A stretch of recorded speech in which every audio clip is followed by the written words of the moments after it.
bem-vindos aqui ao terceiro episódio do Keep Pushing, que religiosamente ao meio-dia, todas as quartas-feiras, seja dia útil, seja feriado, seja junho, julho, agosto, não, agosto ainda não tivemos nenhum, mas estamos sempre aqui e estaremos em agosto também, com excelentes convidados.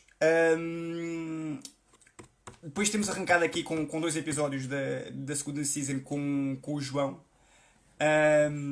Cá estou eu para fazer o terceiro episódio. Estarei também no próximo, ok? Vamos fazendo isto aos pares. E como é habitual, e nós gostamos de introduzir aqui o Keep Pushing tem o foco de falar com gestores reais, não é? Com pessoas que têm desafios e soluções para problemas do dia a dia que muitas vezes são comuns a muita gente, a empreendedores principalmente. E nós temos sempre este objetivo de ser aqui um bocadinho diversificados nas áreas de atuação e nos projetos dos nossos convidados. Temos aqui pessoas de vários setores com todo o tipo de projetos e, portanto, a conversa de hoje e o nosso convidado hoje vem um bocadinho nessa ótica da diversidade, mais concretamente do mundo das artes e do espetáculo.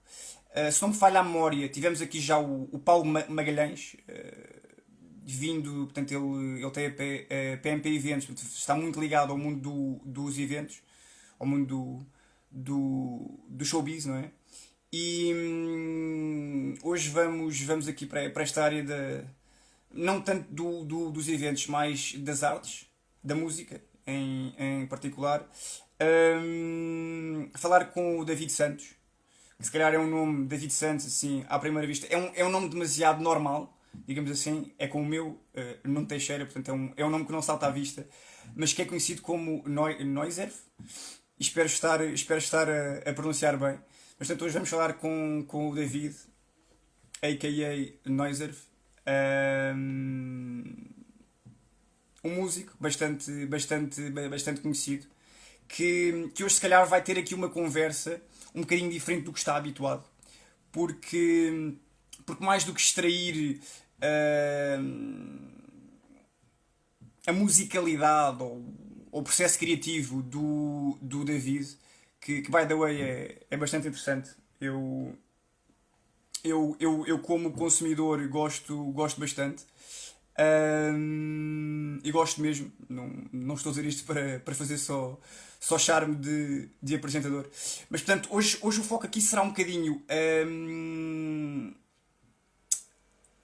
extrair os bastidores e o ponto de vista de negócio de alguém que está no mundo das artes, que muitas vezes são dois conceitos que à primeira vista chocam um bocadinho, mas essencialmente perceber aqui como é que o David, alguém de sucesso, já com uma carreira muito interessante nesta área, como é que gera a sua carreira, que desafios de mercado é que tem, como é que ele vê e projeta a música, o que é que foi o Covid, de que forma é que o mercado da música está ou se transformará no futuro, que oportunidades é que teremos. Portanto, temos aqui muitas coisas para falar.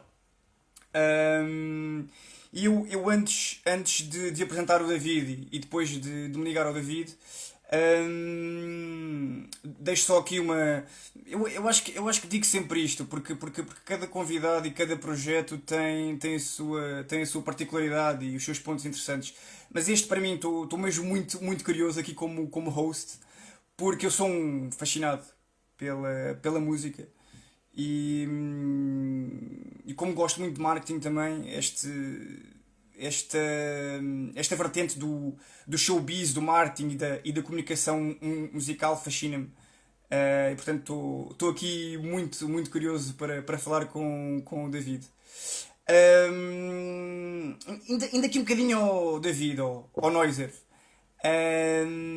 Eu acho que o ponto mais relevante sobre sobre a biografia dele, é dizer que é o primeiro convidado aqui do Keep Pushing com página na Wikipédia. Acho que é um fator relevante. Ele tem um projeto de música que eu nunca sei definir. Não sei se é indie, alternativo, whatever, por aí, ok. Mas essencialmente é muito comum vê-lo sozinho em estúdio ou em palco com um manancial de instrumentos gigante. E quando falo de instrumentos, falo de pianos, xilofones, teclados, a máquinas fotográficas, máquinas de escrever, tudo, ok? Basicamente estamos aqui a falar de um senhor um bocadinho alquimista, digamos assim, que não transforma as coisas em ouro, mas transforma as coisas em música.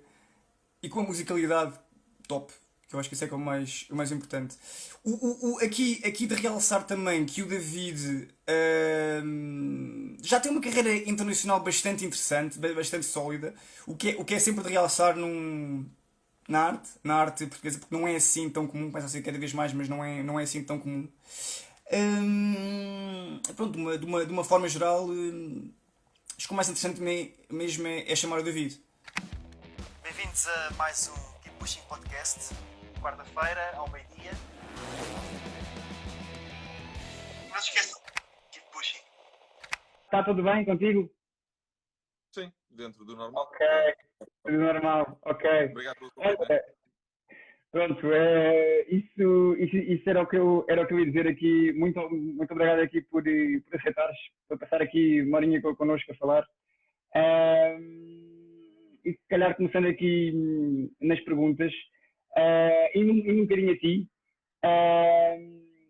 eu sei que tens um curso de engenharia, não é? No técnico.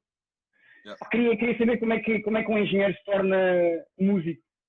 É um percurso assim um bocadinho usual. Achei curioso. É assim, não sei se é pouco usual, quer dizer, Sim, claro que não será uma coisa normal, mas há uma série de músicos por acaso que eu conheço que tiraram precisamente o mesmo curso que eu. Eu acho que o ter deixado a engenharia e hoje em dia ser só músico vem do facto da música ser um interesse que eu tinha e que sempre tive e que fui conjugando com outras bandas, com outros projetos que ia tendo enquanto estava a tirar o curso. Depois, sim. quando acabei de tirar o curso, acabei por ir trabalhar na área, porque a música, não é que eu pensasse muito nisso na altura, mas acho que nunca pensei verdadeiramente que fosse, se calhar, possível viver da música. E então, era uma coisa que eu Exatamente. gostava muito de fazer e era aquilo que fazia extra o curso, extra o trabalho que tinha. Depois houve uma altura ali, algures, quando estava já com 2 anos a trabalhar na Siemens, que pensei que se calhar fazia sentido tentar gravar um primeiro disco. Tentei ficar em part-time na Siemens para conseguir ter tempo, porque o entrar às 8 e sair às 5, 6 não era, ou seja, não me estava a dar o tempo que eu achava que precisava e eu também tinha tirado o curso mais ou menos rápido, portanto tinha 23 anos, era assim relativamente novo. E na altura consegui ficar uns meses em part-time, aquilo permitiu-me começar a avançar no disco. Depois acabei por me despedir e por voltar à faculdade. A música foi sempre acontecendo também e, portanto, acho que foi uma troca mais ou menos normal. Eram duas coisas que eu gostava. Se calhar a engenharia era uma coisa que eu tinha jeito e a música era uma coisa que eu gostava. E as duas coisas foram acontecendo mais ou menos em simultâneo, até que de repente comecei a ver que a música me puxava muito mais tempo do que aquele que eu conseguiria ter para ter uma profissão também. E Sim, na altura ainda tive uma bolsa de investigação também na faculdade, em que o horário era ainda mais maleável, não é? E depois chegou uma altura em sim, que pronto, eu sim. consegui ficar só com música, mas não foi. É complicado dizer-te assim rapidamente como é que se passa de engenheiro para música, é uma coisa que vai Sim, acontecendo. sim, sim, Tu sim. vais, tu vais tomando decisões à medida que tens coisas para fazer, não é? Mas isto até é um bocadinho aquela pergunta da praxe, mas é que, sendo um engenheiro e tu falas aí de uma carreira em multinacionais, com bolsas, etc., portanto, algo profissional e financeiramente seguro, dá-te aquele nervosinho, ou as borboletas no estômago, digamos assim, naquele dia em que decides. Acabei a engenharia, agora o meu ganha-pão é 100% a música. Como é que é porque isso É assim, é um eu acho bocado que oposto. Sim. eu acho que nunca pensei verdadeiramente dessa forma, até porque Uhum. a ligação que eu tenho com a música é sempre ligeiramente, quer dizer, não é uma ligação estranha, mas eu não consigo imaginar que um dia vá ter que que forçar fazer um concerto ou aceitar o que quer que seja para pagar as contas. Portanto, eu acho que tenho tido a sorte e tenho essa sorte desde o princípio e se calhar não é sorte, se calhar é precisamente só ter deixado a engenharia quando a música já conseguia ser, quando conseguia pagar mais ou menos as coisas que eu precisava. Tem também a ver, se calhar, com o facto de ter tido a hipótese de sair de casa dos meus pais muito mais tarde. Portanto, se calhar, os primeiros anos, esses 2 anos de Siemens que eu tive, estava ainda em casa dos meus pais. E, portanto, aquilo permitiu-me juntar, se calhar, não só juntar, porque eu acabei por gastar grande parte do dinheiro a comprar coisas que queria para a música, mas deu-me essa facilidade de poder comprar as coisas. E de poder ter aquilo que precisava, se calhar, depois para fazer o disco, para fazer esse tipo de coisas. Agora, não tento pensar muito nessa ideia de o que é um trabalho seguro e o que não é um trabalho seguro. A engenharia, claramente, eu saí da Siemens, portanto, eu acabei o curso em 2005, da Siemens saí em 2007, portanto, já saí da Siemens há 13 anos atrás, né? Depois, com as bolsas e com o mestrado que fiz a seguir, se calhar deixei a faculdade toda e tudo em 2012, eventualmente. Claro que se tivesse continuado, se calhar teria uma carreira, entre aspas, não digo de sucesso, mas uma carreira muito, muito sólida em termos de engenharia, e isso daria outras garantias que a música verdadeiramente não dá, porque tu não sabes quando é que um disco novo não vai dar concertos, tu não sabes, até esta questão agora do Covid até é um bom exercício nesse sentido, que é de repente tudo para 3 ou 4 meses. E eu tento não pensar muito nisso, mas se tu imaginares que tudo para durante 4 anos, é impossível. Ou durante 3 anos, não é? Sim. Portanto, eu verdadeiramente tento não pensar muito nisso, precisamente porque eu sei que a música não é uma coisa tão estável ou tão segura como era a engenharia. Portanto, se eu me puser a fazer essas comparações, nunca vou chegar a nenhuma conclusão, porque é objetivo que a música é muito diferente. E é uma coisa muito mais, como eu estava a dizer no princípio, tenho tido a sorte de estar sempre um bocadinho à frente dessa questão.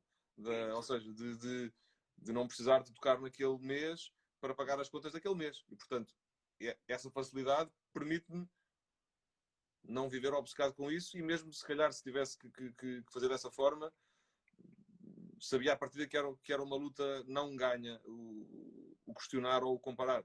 Porque se eu quisesse ir pela segurança do trabalho e pela segurança de uma carreira, a música não era esse o sítio. Até porque hoje em dia, se calhar, já consigo perceber que a não ser que haja uma catástrofe, não é? Se eu lançar um disco novo, à partida consigo fazer uma série de concertos. Essa série de concertos dar-me-á uma série de cachês relacionados, percebes? Mas em 2009 isso não era assim. Portanto, quando eu me despedi da altura na Siemens, aí era tiro no escuro, mas eu era muito novo, portanto era... Era uma experiência, tinha feito tudo tão direitinho até o 12º, depois tinha feito o curso na altura, eram de 5 anos, e tinha feito o curso em 5 anos, portanto, se não fosse naquela altura, não fazia. Mas quando estavas a perguntar, na altura em que saí, no último dia da Siemens, foi assim meio estranho, mas acho que foi estranho porque ia deixar de estar com aquelas pessoas, ia deixar de ter aquele ritmo que tinha todos os dias, e eu lido muito mal com as mudanças ou com as trocas. E, portanto, aquilo naquele dia fez-me confusão, mas depois, como voltei à faculdade para fazer o mestrado, depois tive a bolsa, depois, não sei, acho que as coisas vão sempre caminhando, não é? E diz-me uma coisa, até também indo aqui ao encontro do que tu falaste do teu percurso. Como é que, ou seja, tu achas que hoje é mais fácil ser um artista independente? Isto é, pode haver muita concorrência, muitas dificuldades, muitos desafios, mas achas que um artista, para ter sucesso, depende muito mais dele e o do-it-yourself, digamos assim, do que anteriormente que estava completamente dependente de uma editora? Como é que tu vês esse processo e isso um bocadinho também ligado ao que são estes teus anos enquanto artista? Eu só acho que há uma coisa que é mais fácil do que antigamente. Hoje em dia é mais fácil e mais barato tu conseguires gravar, no caso da música, um disco em condições. Isto é claramente mais fácil do que era antes. Eu acho que tudo o resto tem muitas variáveis na mesma e é sempre muito discutível na mesma. Não é por existir um Spotify e por tu teres distribuidoras digitais em que tu pagas, no caso da que eu costumo usar, pagas $50 para que um disco vá para o Spotify, que de repente as pessoas todas te vão ouvir. Isso não vai acontecer E é uma ilusão muito errada quem pensa que por estar disponível na internet as pessoas o vão descobrir. Isso não acontece assim.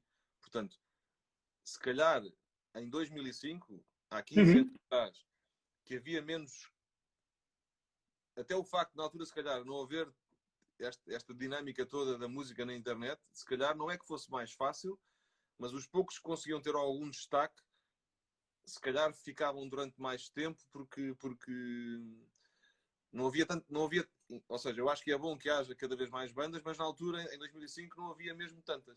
Havia mesmo menos. E o facto de haver menos, quando tu tinhas algum tipo de destaque, ou num concurso de bandas, ou numa coisa, se calhar conseguias estar ali uma semana, 2 semanas, um mês, em que não era que te falassem de ti todos os dias, mas era fácil aquilo poder ser notícia. Hoje em dia, há muita coisa, mesmo de fora, chega muito mais coisas do que chegavam na altura, e isso mete a questão da promoção e a questão do preparar um disco, do que é que vais fazer ou não, num patamar superior, em que se realmente não fizeres nada e te deixares ficar na ideia de que, porque tudo está disponível, é Certo, tudo fácil, eu acho que não acontece verdadeiramente nada. certo.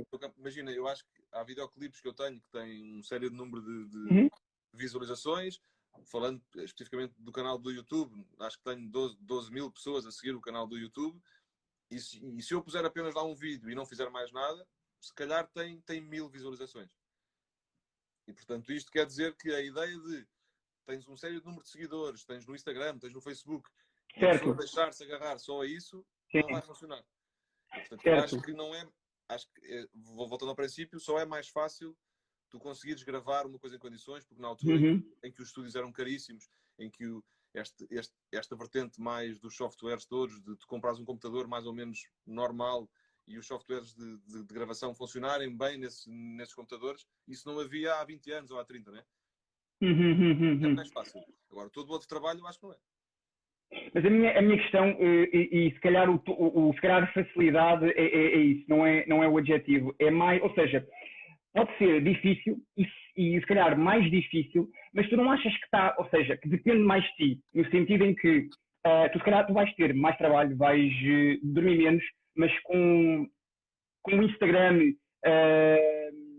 tu consegues, com uma boa estratégia, tu consegues que a audiência conheça os teus concertos, com um site tu consegues que eles conheçam as tuas t-shirts.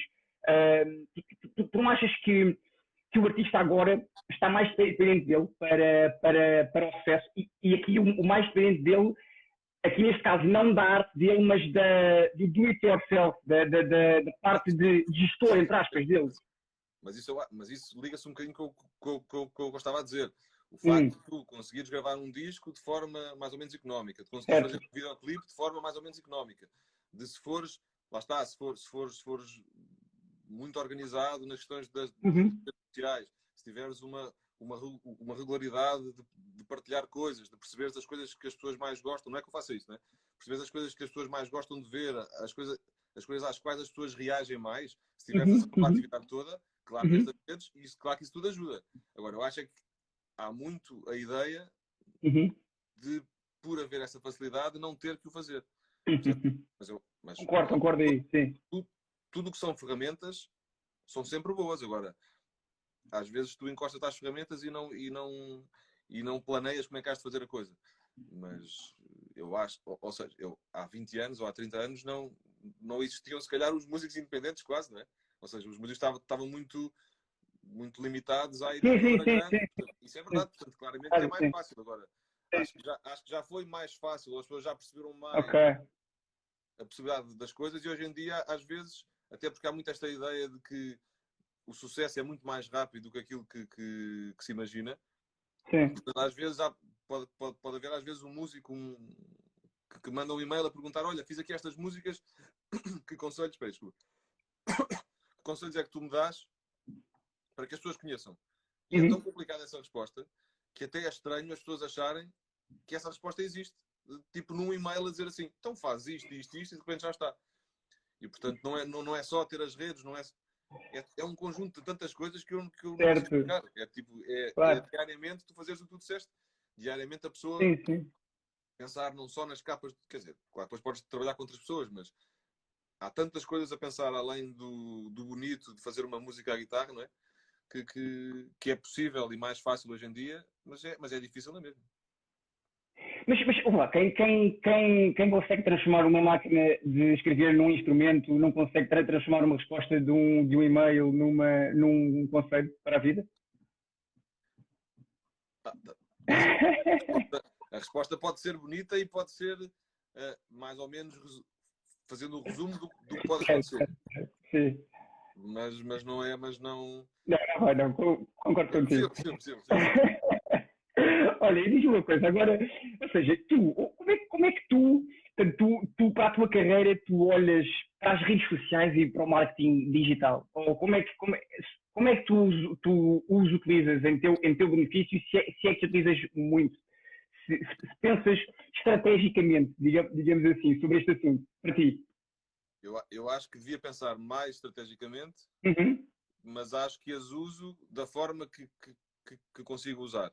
E realmente tu saberes que há uma série de pessoas que gostam daquilo que tu fazes e que te seguem, tens ali um canal não direto, mais uma vez, para as 30 mil pessoas, no meu caso, que seguem, porque uma fotografia tem 1000 visualizações, portanto, as coisas são todas muito filtradas pelos algoritmos das coisas, não é? Mas claro que eu poder fazer um concerto numa cidade de onde não é uma das pessoas que segue e eu poder partilhar uma fotografia e essa pessoa poder quase estar lá através da fotografia, claro que é uma presença quase contínua que eu consigo dar a alguém que na verdade não esteve presente. E portanto eu dessa forma acho que há essas duas redes principais, acho que há o Facebook e há o Instagram. Acho que o Facebook hoje em dia está mais estranho porque chega realmente a muito menos pessoas, porque se tu pagares uma publicidade do Facebook, aquilo até faz ao menos uma rede mais ou menos boa, mas se não pagares, as coisas às vezes não têm qualquer tipo de impacto. E esse é o caminho mesmo também nesse campo do investimento que tu fazes, se calhar antigamente saía um disco novo e investia-se em cartazes mupis grandes para meter na rua debaixo dos túneis, não é? Hoje em dia, se calhar, tens que pegar no dinheiro que gastavas nisso e tens que investir esse dinheiro tanto no YouTube, tanto no Instagram, tanto no Facebook. E, portanto, há toda uma estratégia que se pode fazer. Não é que eu viva obcecado com isso, mas vou percebendo a cada lançamento que eu acho mais importante. Eu acho que também é tudo uma experiência. Cada música nova que sai, umas vezes faço assim, outras vezes faço assado, e a pessoa vai perceber como é que a coisa pode funcionar ou não. Mas acho que por algum motivo existem empresas que são apenas meramente fazem esse plano estratégico bem feito e bem entendido, pode dar frutos. Agora é complicado. Mas no teu caso, quando eu falo aqui já de posts ou até esses anúncios, és tu mesmo que fazes? Ok. Eu acho que o que as pessoas não é o que as pessoas mais gostam de ver, também é aquilo que eu gosto de ver. Depois um dia, quando pegar no Instagram e for ver as fotografias para trás, eu gosto de ver o resumo de um bocadinho, não da minha vida, do que é que eu comi ao pequeno almoço, porque isso não me faz muito sentido, mas do concerto que eu dei na sexta, no sábado, e engraçado é que aconteceu no dia a seguir. E eu é que estou nesses sítios, portanto, ou havia alguém que andava sempre comigo a fazer esse registro, ou não andando essa pessoa, faz sentido que seja eu a fazer essas publicações. Portanto, isso nunca me fez sentido de outra forma, precisamente por isso, porque eu acho que, como eu estava a dizer há bocadinho, uma pessoa, eu estou a dar um concerto, estou em Lisboa, e uma pessoa que gosta da minha música está no Porto. Eu acho que essa pessoa que está no Porto faz-lhe sentido que seja eu, que estou em Lisboa, que estou a partilhar aquilo, e não perceber-se que é uma empresa que está a fazer quase como não é que um aproveitamento daquelas pessoas que seguem, mas uma gestão super empresarial daquele momento que musicalmente tem que ser mais bonito do que empresarial, não é? Não sei. Ok. E ainda para esta questão aqui da sustentabilidade das carreiras dos negócios. Eu muitas vezes, não quer dizer que seja sempre, nem tenho dados estatísticos para isto, mas uma ideia que eu tenho em relação ao mundo das artes e aos artistas é que muitas vezes, ou seja, eu percebo isso, há um foco muito grande na criatividade, digamos assim, que realmente é o produto core do artista, mas depois há uma alergia muito grande em comunicar, em falar de marketing, em promover esse trabalho, seja por parte do artista ou por não ter ninguém a assessorá-lo. E eu queria saber se tu concordas com esta visão que por vezes há um choque entre o artista e o marketing do seu trabalho. É assim, eu acho que na vida há as coisas que dão gozo fazer e há as coisas Certo. que chateam. E há pessoas que, dependendo daquilo que mais gostam de fazer, veem coisas boas e coisas chatas nos diferentes fatores, nas diferentes partes, não é? Claro que fazer uma música e estar naquele momento criativo é mais divertido do que escrever Claro. um release.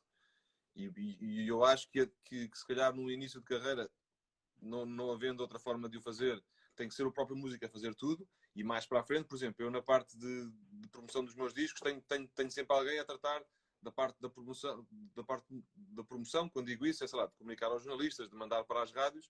Houve uma altura há muitos anos que era eu que tentava fazer isso tudo, mas hoje em dia percebo que há pessoas que têm uma noção muito, muito melhor de como é que isso se faz e que me ajudam verdadeiramente a que isso aconteça. Agora, não é por isso que eu não gosto de ser eu também, ou que não gosto de que por mim passem os textos todos, alguns até sou eu que escrevo quase todos, porque eu gosto que aquilo nunca deixe de ser eu a fazer na mesma e que apenas estás a trabalhar com outras pessoas que fazem melhor a parte da comunicação.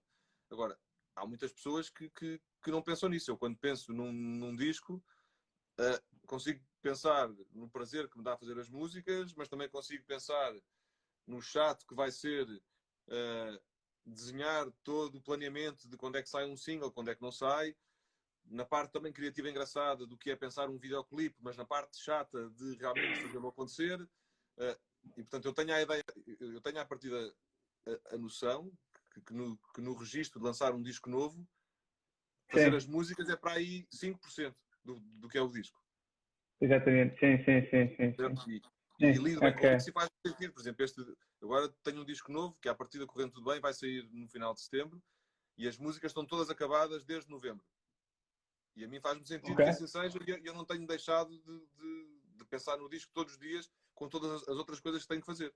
Agora, há muita ideia de, a partir do momento em que as músicas estão gravadas, tem que soltar as músicas no dia a seguir. E eu acho isso errado. Acho que as coisas têm que ser pensadas, tem que se esperar, tem que se perceber que se calhar se eu enviar uma música para uma rádio, a rádio, por muito que até possa vir a passar a música, não vai passar a música no dia a seguir. Se calhar há um intervalo de tempo ali de 2 semanas, 3 semanas, que é o tempo que o jornalista demora não a abrir o mail, mas a ouvir a música, a ter uma reunião com quem decide as playlists, a decidir se entra, se não entra. E, portanto, as coisas têm que ter um tempo e esse tempo é chato de esperar e é chato de imaginar. Mas faz parte de... Se depois queremos que o disco corra bem, quando digo que corra bem é que chega às pessoas, é preciso Claro. que esses passos sejam todos passados, percebes? Portanto, eu acho que existe alguma aversão do artista a fazer isso, mas praticamente todos aqueles que eu conheço que hoje em dia conseguem ter uma carreira mais ou menos bem estruturada, todos eles Claro. têm quase isto que eu estou a dizer. Há algumas pessoas que não, se calhar conseguiram ter um contrato com uma editora maior logo desde o início e nem fazem muito bem ideia de como é que isso funciona, mas os ditos independentes, como estavas a perguntar, esses todos, Sim. eu acho que não sei se há alguém que eu conheça que não tenha isto que eu estou a dizer, que não perceba que há muito mais além de fazer as músicas e que para que as músicas que dão tanto gozo a fazer cheguem da melhor maneira às outras pessoas, Sim. há muito trabalho que tem que ser feito e que é pensado e que às vezes é chato, mas que se faz em prol de uma causa que é o disco chegar às pessoas, né? Sim, porque nós estamos aqui muito a falar disso, da sustentabilidade, do independentismo, tudo. Portanto, tu em relação à tua carreira, fazes tudo, não é? Sim, eu Portanto, hoje esta parte pós-processo, ou seja, para além do processo criativo do artista em si, parte mesmo de gestão da tua carreira. Sim, eu acho que existe um conceito que é o manager dos artistas, que eu acho que em Sim, Portugal sim, isso existe sim. muito, mas em alguns sítios fora, por exemplo, em França existe muito esse conceito. E, portanto, aí se calhar quem pensa tudo isto, em vez de ser o próprio artista, é essa entidade ou essa pessoa mais Sim. dinâmica nesse sentido. Mas eu acho que em Portugal isso não faz assim sequer a ter muito sentido. E, portanto, no meu caso, eu faço essas coisas todas. Agora, com isso não Sim. quero dizer que se fiz os videoclipes todos deste disco que vai sair, não os fiz sozinho. Fiz com pessoas com as quais queria Claro. fazer a parte da promoção dos discos, faço com pessoas com quem queria fazer a promoção. Houve uma altura em que eu ia diretamente à FNAC, ia diretamente às lojas, deixar os discos, e hoje em dia tenho um contrato de distribuição com a Sony. Portanto, são coisas que não é que tu não as penses na mesma, mas que tens que te ir agarrando, não é agarrando, tens que ir arranjando pessoas com as quais confias, em que tens que delegar, e um dos meus grandes problemas sempre foi e continua a ser não delegar, mas percebo cada vez mais que tens que fazer isso, porque acima de tudo porque há pessoas que fazem melhor aquele trabalho do que tu, e tu não tens de te sentir inferior porque não consegues promover bem o teu disco, não, a tua parte. Por exemplo, no meu caso, deixei da engenharia de fora, eu tenho que fazer acima de tudo bem as músicas e tenho que as tocar bem e que as gravar bem. Todos os outros processos, gosto de estar por dentro de tudo porque faz-me sentido ser dessa forma, mas é preciso ser inteligente ao ponto de, não, pronto, esta parte há alguém que vai fazer melhor, em quem eu confio, e portanto gosto de me rodear dessas pessoas que me vão ajudando. Mas não deixo de ser a estrutura toda, sempre. Agora por curiosidade, há pouco estavas a falar das rádios, etc. Quanto tempo é que é tanto o processo de tu enviares o teu single e ele sair? São semanas, são meses? Isso primeiro não é sempre igual. Depois muitas Ok. vezes depende Pois, das sim. rádios. Às vezes há rádios que tu numa reunião pré-lançamento do disco, que as rádios assumem que te vão apoiar o disco e, portanto, o disco já tem a parceria com aquela rádio e, portanto, nesses casos, pode ser um bocadinho mais rápido. Nos outros casos, eu acho que nunca é menos do que uma semana, 2 semanas, mas depois também é preciso as pessoas terem noção que as próprias rádios têm reuniões, algumas semanais, outras mensais, para definir as novas músicas que vão entrar e, portanto, é como estávamos a falar há bocadinho, as coisas todas demoram, sei lá, podem demorar de uma semana a 6 meses, se calhar. Os 6 meses num exagero muito, muito grande, mas há algumas rádios que precisam de perceber que uma música já tem um determinado tipo de impacto para pegarem na música, outras gostam de apostar mais na música. Portanto, isso tudo demora, mas o registro de enviar um e-mail, e depois também é isso, parece que a pessoa envia um e-mail e fica descansada porque enviou. Está feito. O e-mail pode não chegar, há tantas coisas no meio, mas mesmo que chegue, há sempre um processo. É como a questão de quereres que um jornal faça uma crítica ao teu disco. Claro. Se calhar o disco tem que chegar ao jornalista. Acho que isto parou agora. Espera. Sim, parou um bocadinho, mas eu estou a ouvir. Sim. Estava a dizer, se calhar o jornalista tem que receber o disco 1 mês ou 2 meses antes do disco sair, para tu conseguires mais ou menos garantir que naquele período de lançamento muitas pessoas vão falar do disco. Portanto, tu enviares um e-mail a um jornalista que gostas, olha, está aqui o disco, isso não quer dizer nada, e lá está. E tem esse intervalo de tempo entre o momento em que tu envias e o momento em que as coisas verdadeiramente acontecem, quando acontecem, não é? Ok. É bom saber esses detalhes das rádios, etc. Olha, outra pergunta que também deve estar um bocadinho. Já deves ter respondido muito, mas que eu gostava mesmo de saber. Os tempos em que vivemos, com o Covid, que tem sido horrível para todos, para o mundo artístico principalmente. Como é que vês esta situação e como é que vês o futuro a curto e médio prazo? E se vês aqui também algum tipo de oportunidades, digamos assim, queria-te ouvir um bocadinho, em relação à fase em que estamos a passar um artista, né, que ficou sem concertos. É assim, eu acho que em termos de curto, médio prazo, Sim. a pessoa ainda não sabe como é que esta situação se vai resolver, portanto é muito complicado fazer qualquer tipo de projeção de futuro. Sim. Agora, supostamente, as coisas na questão dos concertos estão a ganhar não aquilo que se tinha antes, mas alguma normalidade, não é? Portanto, já vai haver um concerto aqui, um concerto ali. Acredita-se que isto tudo pode vir a melhorar com o passar do tempo. Se existir uma segunda vaga no outono, como falam, se tudo fechar outra vez, voltas ao mesmo sítio. Em termos disto ser de haver oportunidades, acho que não há claramente oportunidades nisto. Acho que a oportunidade a existir é esta dinâmica de substituir os concertos verdadeiros por uma dinâmica muito, muito digital. E isso exatamente, isso não é o tirar o positivo, isso foi o menos mau, sendo mau no Pois, sim. Sim, acho que não é nada tirado aqui. Em termos do futuro, não sei, eu acho que é como eu estava a dizer no princípio, se calhar durante 2, 3 meses a pessoa espera que as coisas depois vão melhorar. Se isto se isto começar a ser uma realidade de, sei lá, de ser sempre assim, e agora piorar e chegar a um ponto em que os eventos com muitas pessoas deixam de ser permitidos durante os próximos 5 anos, até que haja uma vacina e que a vacina seja totalmente estável.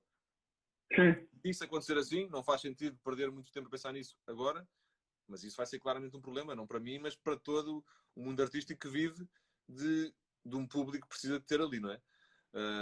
A curto e médio prazo, o único problema é que, além do investimento, muitas vezes, por parte dos municípios, quando tu recebes um cachê fixo para um concerto, há muitos concertos que são à bilheteira, e os concertos que são à bilheteira, tendo em conta que as bilheteiras são 50%, se correr muito bem, são 50% do que eram.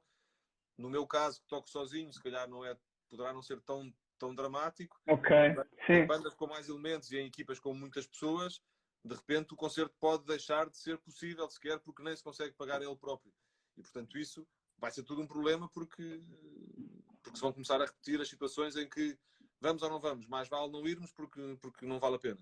E, portanto, se isto começar a acontecer com muitos projetos, com muitas coisas, podemos entrar aqui num problema mesmo dos próprios músicos de carreiras, de bandas que já tinham a possibilidade de poder fazer quase só música, têm que optar por um outro trabalho, porque aquilo não lhes está a pagar as coisas.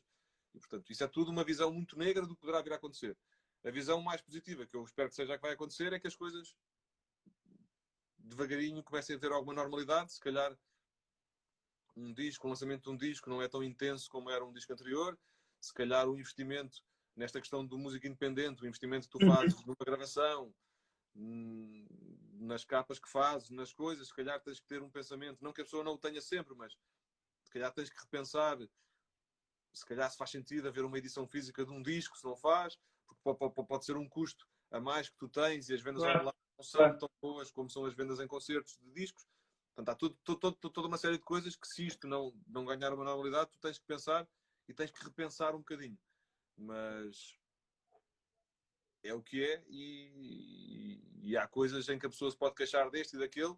Neste caso, isto é uma situação que ninguém tem culpa, né? Quer dizer, se alguém tem, não se sabe quem é que é, né? Portanto, é uma coisa muito... Uhum. Tem que se viver com aquilo que vai acontecendo. Uhum. Mas isso é exatamente. Acho que é pensar um bocadinho mais no presente e ir andando. Há bocado quando eu falava em oportunidades,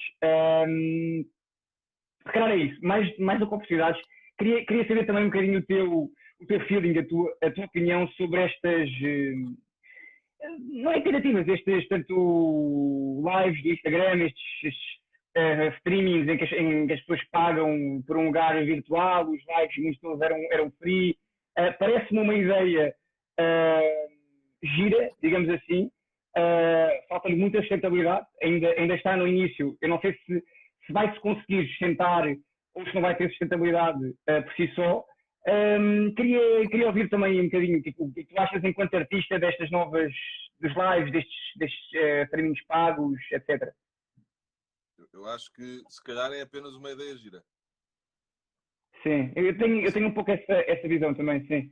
Ou seja, mas são tudo coisas, são tudo tentativas de Claro. conseguir, de alguma forma, dar alguma normalidade a uma coisa que não é normal. E se calhar uma ideia gira que vai dar. Desculpa, diz. Não. Ou seja, eu acho que num instante inicial, as pessoas que gostam de música, as pessoas que gostam de dança, as pessoas que gostam de teatro, veem nesta dinâmica até elas próprias poderem estar a ajudar aquele músico, aquele bailarino. Mas eu Certo, acho que isso não é sim. uma coisa que seja... Não é sustentável. Porque eu acho que, enquanto ser humano, o que é verdadeiramente bonito quando vês um espetáculo é, tanto para quem o está a fazer como para quem está a ver, é tu estares numa sala rodeado de pessoas que não conheces e de repente criam-se momentos intensos naquela partilha, não é? Sim, E um direto do Instagram ou um concerto no Zoom ou numa outra plataforma sim, qualquer não tem aquilo pelo qual os espetáculos começaram, não é? Que é as pessoas saírem sim. da sua zona de conforto e irem para um sítio. E se calhar... Portanto, eu não te consigo dar uma opinião positiva. Acho que não há nada de positivo a não ser tentar manter alguma normalidade, mas também não faz Sim. sentido começar a acusar as coisas porque são... E durante muito tempo, hoje em dia já não vai ser tanto assim, mas durante aquele período inicial era a única maneira que existia de haver algum tipo de comunicação entre os artistas e entre quem os Claro escreve. que sim, claro que sim. Sim. Portanto, eu acho que são tudo boas iniciativas. Agora, um concerto bem tocado, com uma sala, com um sistema de som bom, não pode ser comparado a um concerto com uma câmara a ser captado pelo microfone de um telemóvel. Agora, mais uma vez, a pessoa tem que lidar com as coisas que existem. Depois também há aqui uma outra questão, que é claro que há agora uma questão de alguns stream, de alguns concertos que são pagos e que a pessoa compra o bilhete à partida, mas este conceito das redes sociais vive tudo muito de tudo ser gratuito, que verdadeiramente não tem mal nenhum, a não ser as pessoas não conseguem. Eu acho que as pessoas percebem, mas poder ser mais fácil tu abrires o telefone e ter lá em cima a dizer, não sei quem está em direto, abres e vês 2 ou 3 músicas. Só que quem fez aquelas 2 ou 3 músicas verdadeiramente também tem a sua vida que tem que pagar e também tem a sua coisa. Eu acho que durante tantos anos se andou a tentar ensinar os públicos, não só quem me vê a mim, mas eu também, enquanto público, que faz sentido pagar por um bilhete, que às vezes aquela ideia de que uma cerveja custa 4 euros, um bilhete custa 2, as pessoas sentem que o bilhete é caro, mas a bebida não é, porque a bebida vai-lhes dar um prazer que elas sabem que têm que pagar por ele, mas a música à partida, ou o espetáculo, porque, portanto, quase que inconscientemente, durante muitos anos, há muitos anos que se tenta lutar contra esta ideia de que não tem que ser um preconceito pagar por um bilhete, e E de repente, todo.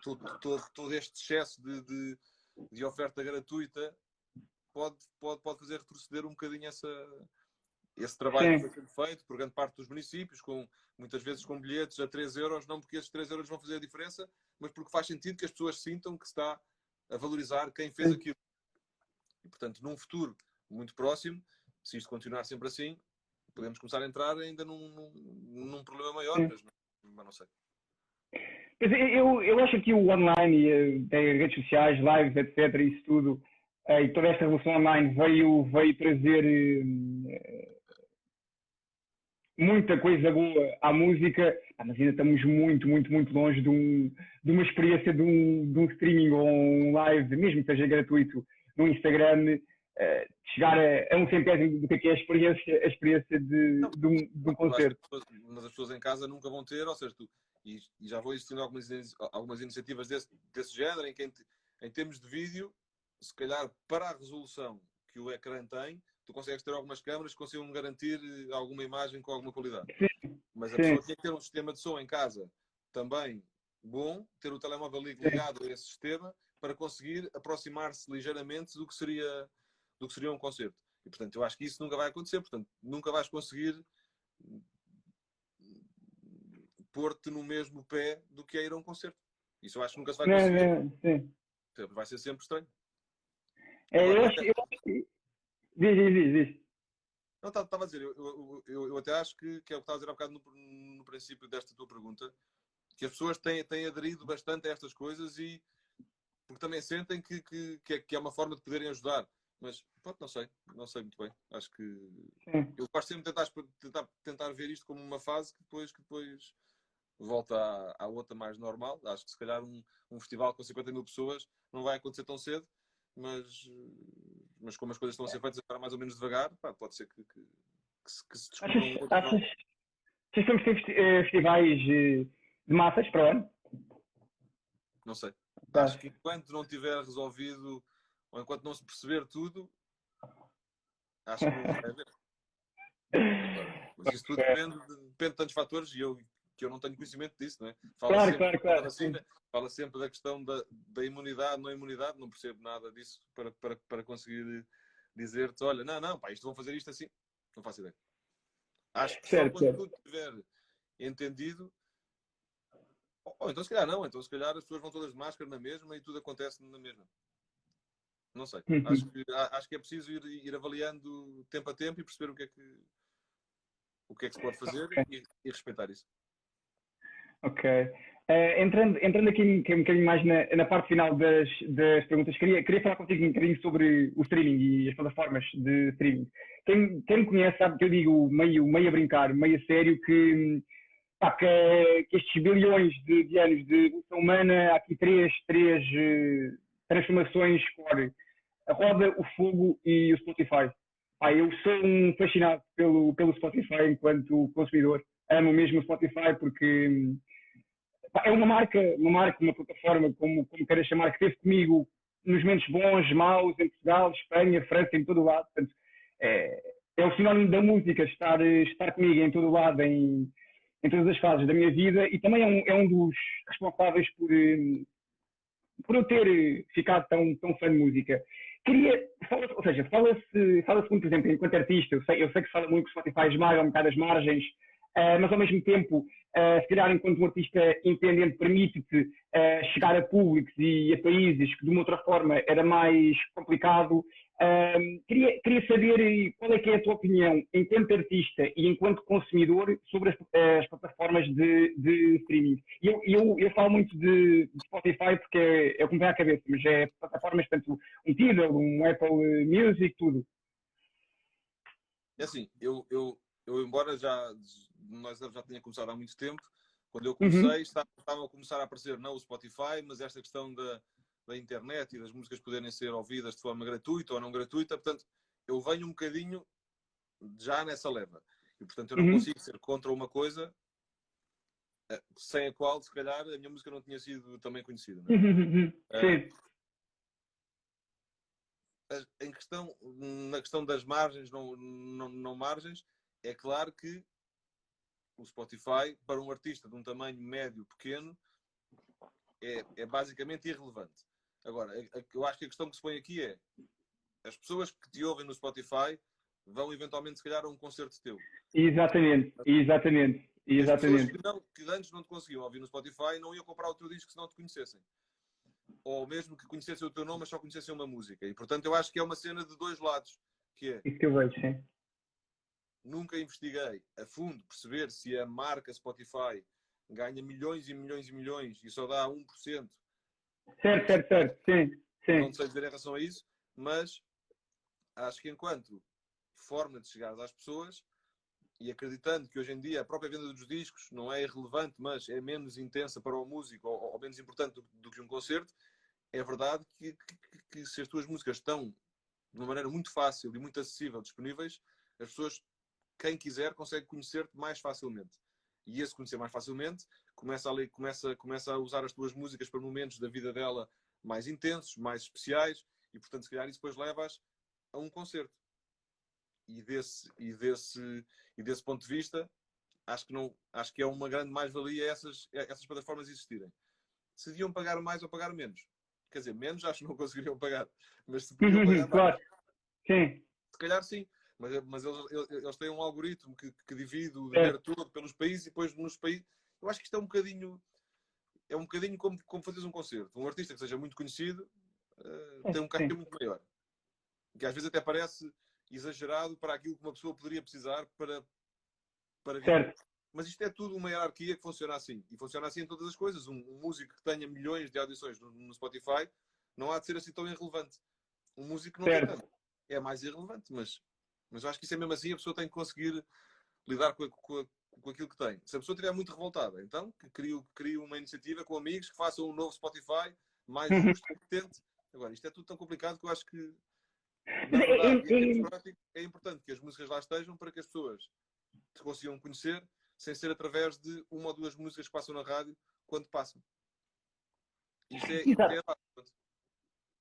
E uma coisa, eu aqui ponho, ou seja, eu, por exemplo, eu gosto de explorar e depois o Spotify tem lá as playlists de curadoria, como a do Weekly Discover, etc, que com base no teu gosto vão-te trazer novas músicas e novos artistas. E eu, ou seja, isso é um processo que para mim me faz muito facilmente chegar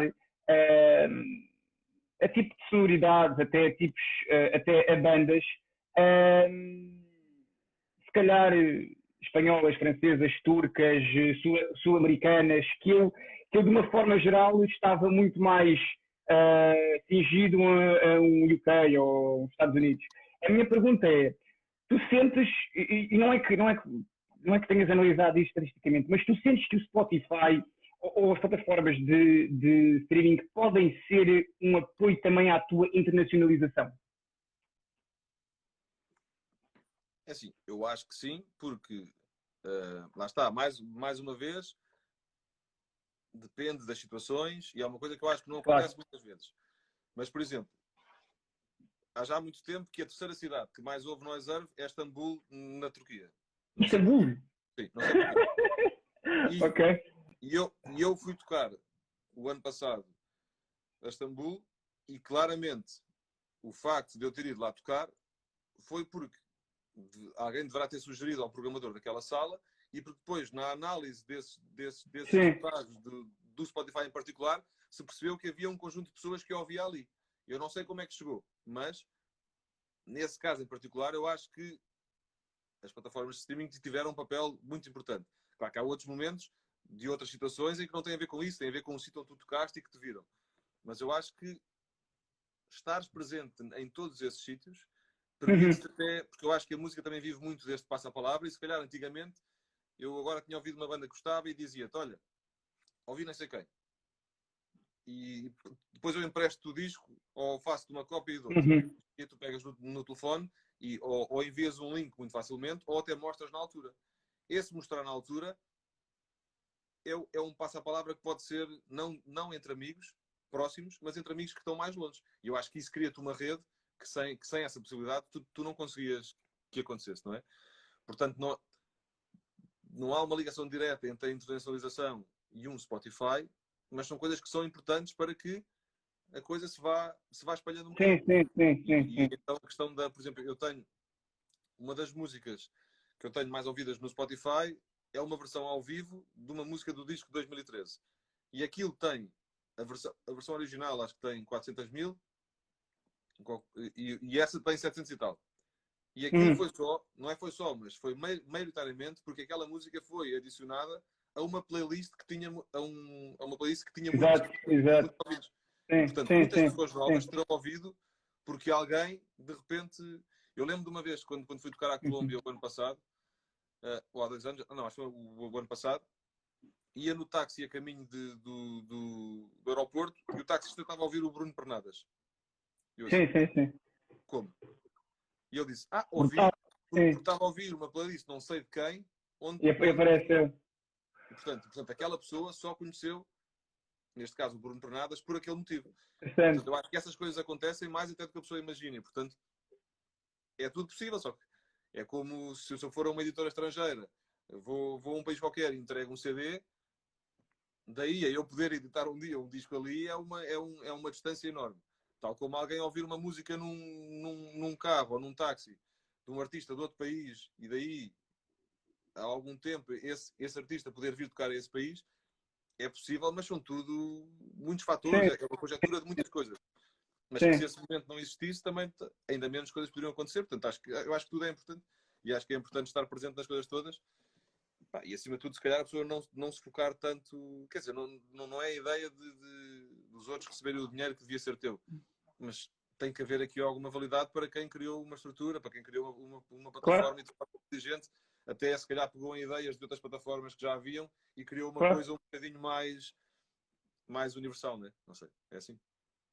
Olha, eu tenho ainda umas perguntinhas que queria explorar contigo, mas o Instagram vai-nos mandar isto abaixo. Eu vou só desligar o live e volto-me a ligar contigo. Pode ser? Pode. Estás? Está tudo. Olha, é só porque eu tenho aqui algumas perguntas que já tinha preparadas, só que, entretanto, nós vamos falando e vão aqui surgindo questões na audiência que eu também queria explorar contigo. E para fechar, se calhar, esta questão do streaming, uma outra coisa que eu gostava de saber, a tua opinião tem a ver com a curadoria de música e com os algoritmos, porque se por um lado a curadoria, as playlists do Spotify nos permitem descobrir uma música que teoricamente nós vamos gostar no meio de 50 milhões de músicas, por outro lado, como estão baseadas num algoritmo matemático que tem em conta o nosso gosto, muitas vezes nós ficamos numa bolha musical. Qual é que é a tua opinião sobre isto? Ou seja, mais do que a tua opinião, vês isto de forma positiva, negativa? Como é que olhas para isto? não penso muito nisso. Acho que o que tu disseste é verdade. Mas isso Uhum. acontece só com isso. Isso acontece com todo o tipo de coisas. Com Não é? tudo. Com as redes sociais são baseadas nisso. Sim, E eu acho que a pessoa também nunca se pode esquecer, não que esteja diretamente ligado com o que estás a dizer, que sim. estas plataformas, estas redes sociais não são feitas para o bem de quem as usa, né? São marcas, Exatamente. são empresas que ganham muito dinheiro e que criam um negócio à volta daquilo. E, E que o portanto, produto é o utilizador. É bom que saiba isso. só que às vezes parece que não é bem isso. A pessoa tipo, parece que não usa Sim. no dia a dia, que aquilo é quase mais. Por exemplo, eu acho que há muitas pessoas que deixam muitas vezes daquilo que estávamos a dizer, tenho não sei quantos mil seguidores, mas pus uma fotografia e só chegou a 50 pessoas. Então, tens que pagar. Tens que pagar a quem criou isto para chegar a mais. Parece injusto, mas na verdade não é injusto, porque nós estamos a usar uma coisa que outros fizeram e que é um negócio Sim. de todos. Agora, em relação ao que tu perguntaste, é isso. É mesmo assim. É isso. Ou seja, Sim. a pessoa acaba. Eu acho é que sem isto a pessoa se calhar ainda vivia mais numa bolha ainda mais fechada daquilo que tu descobrias e do que o teu grupo de amigos descobria. Sim. Aqui tens a oportunidade, se calhar, de descobrir um bocadinho mais. Mas com isto não estou a ser um grande defensor disso. Sim. Acho engraçada a ideia de músicos que tu gostas poderem fazer uma playlist e tu poderes ouvir as músicas que à partida ele gosta e com isso conheceres coisas novas com as quais também te podes identificar. Agora, tudo o que são algoritmos e coisas de computador a gerir o teu gosto, Pois. é assim. E a pessoa quando entra aceita isso, não é? Sim. Diz-me outra questão. Aqui em relação às marcas, à relação das marcas com os artistas e com a música. Se calhar com os festivais à cabeça, e festivais maiores, outros um bocadinho mais indies, digamos assim, é notória cada vez mais a aposta das marcas na música como ferramenta de marketing, digamos assim. Como é que tu olhas para isto? Achas que ainda há espaço para crescer? E enquanto artista, vês esta relação com as marcas com bons olhos? Não sei. Enquanto festivais de verão e os festivais grandes, consigo perceber que se criou um género quase de uma bola de neve de que os cachês de muitas das bandas internacionais são valores de tal forma exorbitantes que com aquela lógica a bilheteira nunca vai pagar os cachês que as bandas pedem. E isto é uma coisa que não se começou aqui, é uma coisa que vem de fora e que as bandas fazem essas turnés com esses valores absurdos. E então, a única forma que existe de conseguir pagar isso é com um patrocínio de uma marca. A marca sabe que naquele lugar vai ter uma série de pessoas novas em que de repente o nome da marca está em todo lado. Portanto, parece-me uma coisa mais ou menos... Quer dizer, posso não achar justo que os cachês de algumas bandas sejam tão grandes a um ponto de o concerto não se conseguir pagar como era antigamente, que é o músico recebe, a música não tem que se pagar por ela própria, mas o músico recebe um bocadinho mais ou menos quase parecido com como seria a sala cheia. E de repente teres bandas em Portugal em que o cachê são 2 milhões de euros, que nunca vai ser pago por 50 mil pessoas, não é? É um bocado uma ditadura um bocadinho estranha, mas chegando a esse ponto, acho que só com as marcas é que se consegue que isso se pague, não é? A relação das marcas diretamente com os músicos em si é uma coisa que eu nunca consegui lidar muito bem, porque tenho sempre receio que pareça que te estás a fazer valer das pessoas que gostam daquilo que tu fazes para receber coisas de marcas, assim muito diretamente. E isso faz-me alguma confusão. Acho que há algum tipo de parcerias que, se forem muito bem contextualizadas ou quase explicadas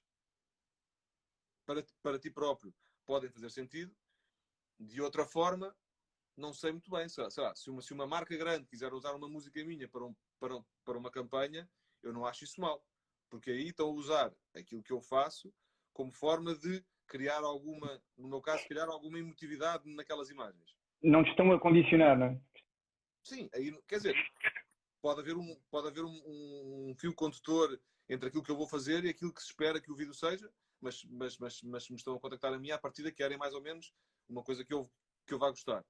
Agora, se calhar, eu fazer uma partilha numa rede social com uma coisa qualquer que eu nem sequer uso, só porque há ali uma contrapartida, voltamos àquela parte inicial, que me parece ligeiramente estranho, percebes? Portanto, não sei muito bem como lidar. Acho que é o que é e não critico ninguém que o faça, porque acho que pode fazer todo o sentido. A mim, custa-me um bocadinho. Se calhar, se for uma marca de coisa que eu gosto muito e que eu uso todos os dias. Exatamente, de material, por exemplo, que é o que estão aqui a perguntar, quase um product placement, né? É isso, de um instrumento de uso ou assim, algo deste género. Sim, é assim, se calhar se for uma coisa que eu uso muito, que me faça muito sentido, que eu acho que tem, que para mim é feito de uma maneira que eu valorizo, se calhar se for nesse lugar, a tal de parceria poderá fazer mais sentido. Não sei, mas é uma coisa. As coisas que já fui tendo desse tipo de coisas acabei sempre por não fazer porque verdadeiramente me faz alguma confusão. Não critico que faça, mas faz-me alguma confusão. Mas sei lá, mas depende, mas não consigo estar a falar contigo e agora tinha aqui uma garrafa qualquer de uma coisa. Certo. Olha, aqui para terminar esta fase de mais de diálogo, voltando aqui um bocadinho outra vez à questão do concerto ao vivo e da experiência ao vivo.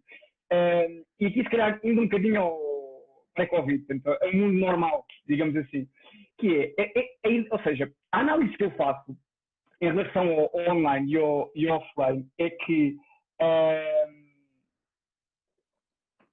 ou seja, toda esta disponibilização de diversas músicas, um preço muito baixo no online, esta total democratização,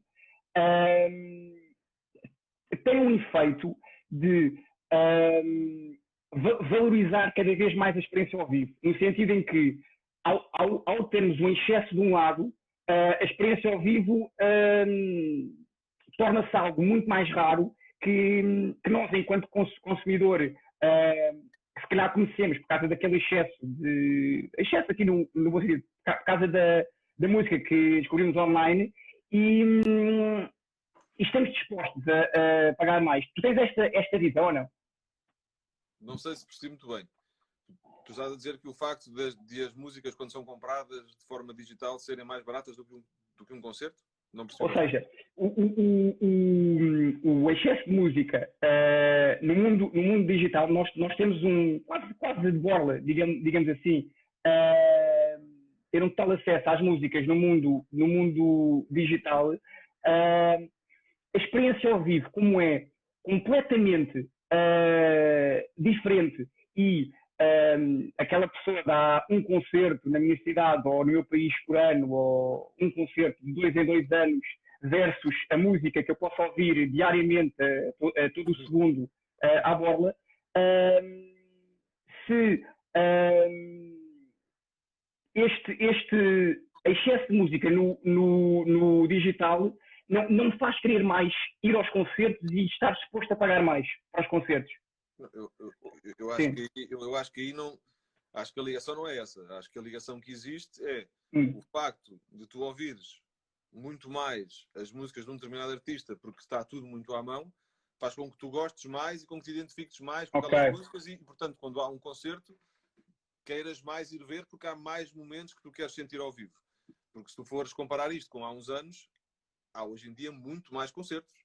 E, portanto, ou seja, esta era digital, quanto muito, trouxe mais concertos e trouxe, sei lá, antigamente só tocava no Coliseu a banda X ou Y internacional. Hoje em dia, parece que, pelo menos o Lisboa, parece que já só quase é para as bandas portuguesas, entre aspas. Sim, é verdade. Porque as outras bandas maiores, o público interessado já nem cabe ali.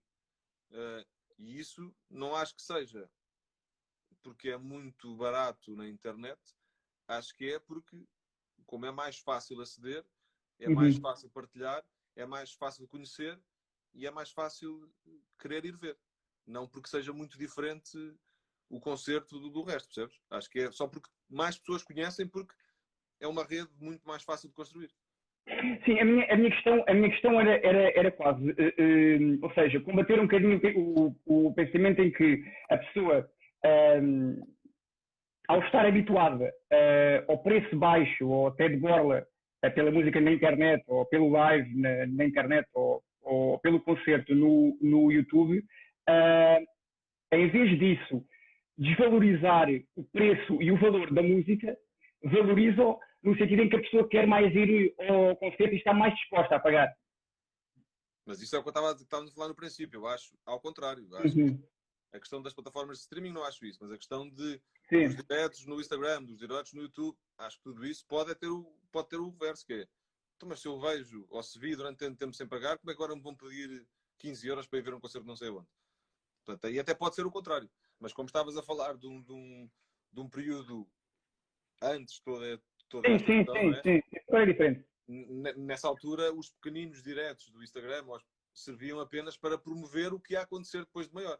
Portanto, não havia essa quase como que escolha entre ou vejo digital de borda ou vou a um concerto em que tenho que pagar. Hoje em dia é que poderá começar a existir isso. Eu acho que isso vai ser prejudicial, que as pessoas podem assumir que de repente um concerto é caro demais quando viram de uma forma mais gratuita antes. Mas eu acho que quero acreditar que somos sempre pessoas, que gostamos de pessoas, que gostamos de objetos e que aquela dinâmica de estar numa sala a ver os músicos a tocar será sempre mais intensa que substituir isso por um momento digital, não é?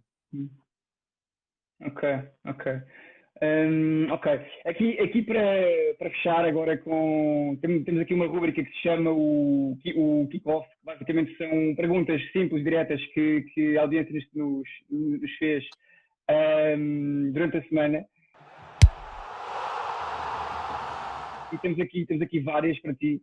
A primeira é o país, sem ser Portugal, onde gostaste mais de tocar? Sem ser Portugal? Sim.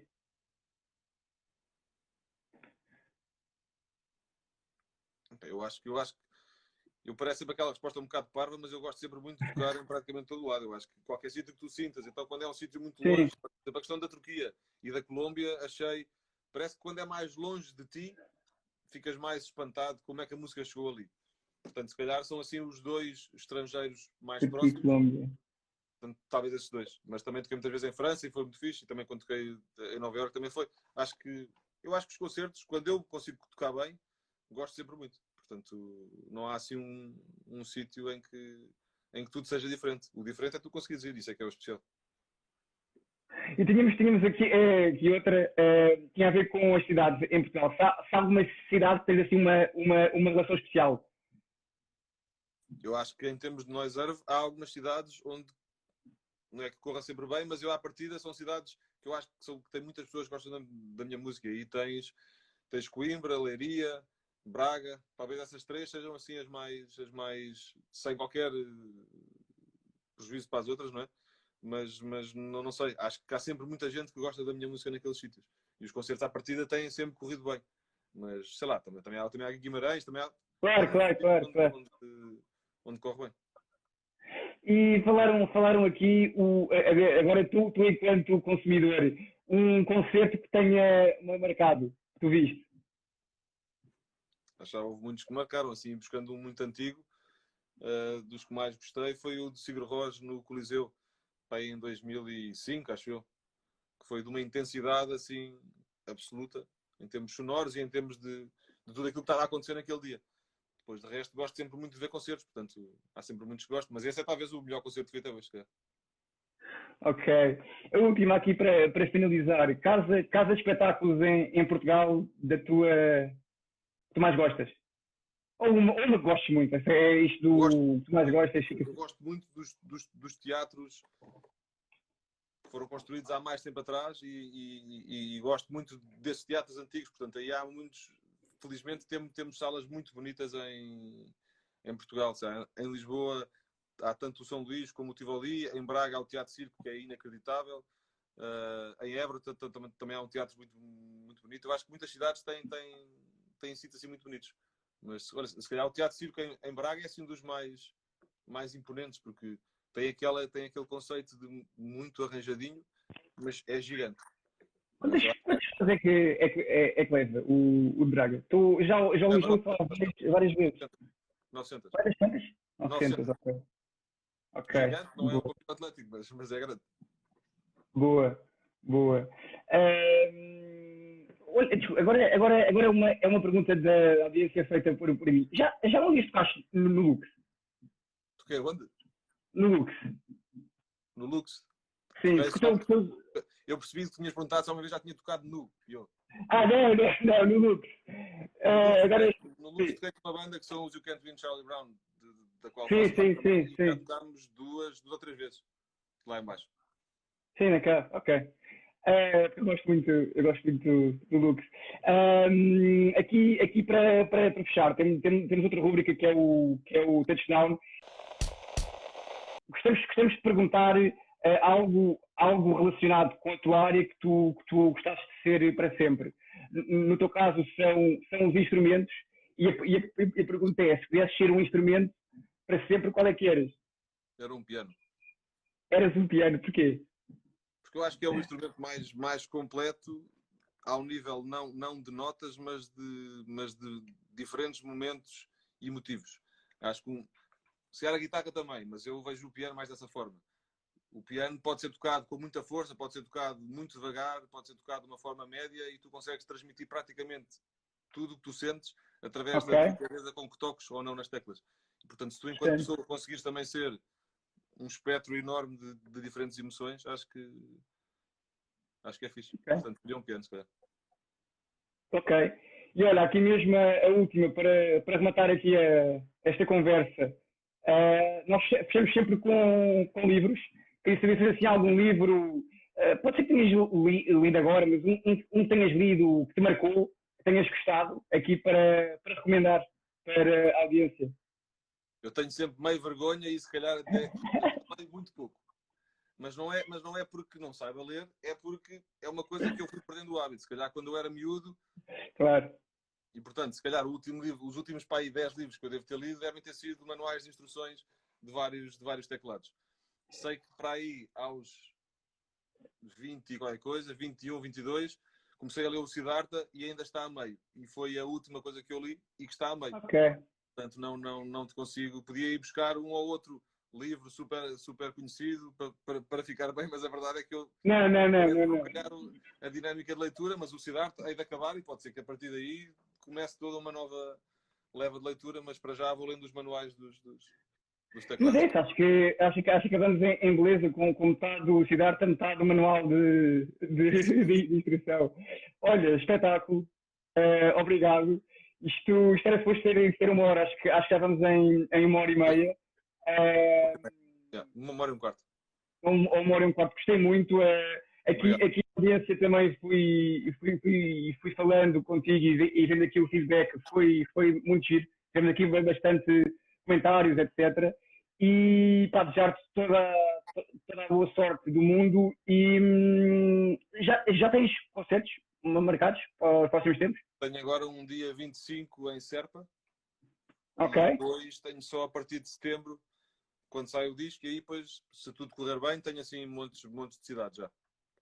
Boa, quero ver então depois se Lisboa te vou ver ao vivo, porque ainda não ouvi e estou curioso.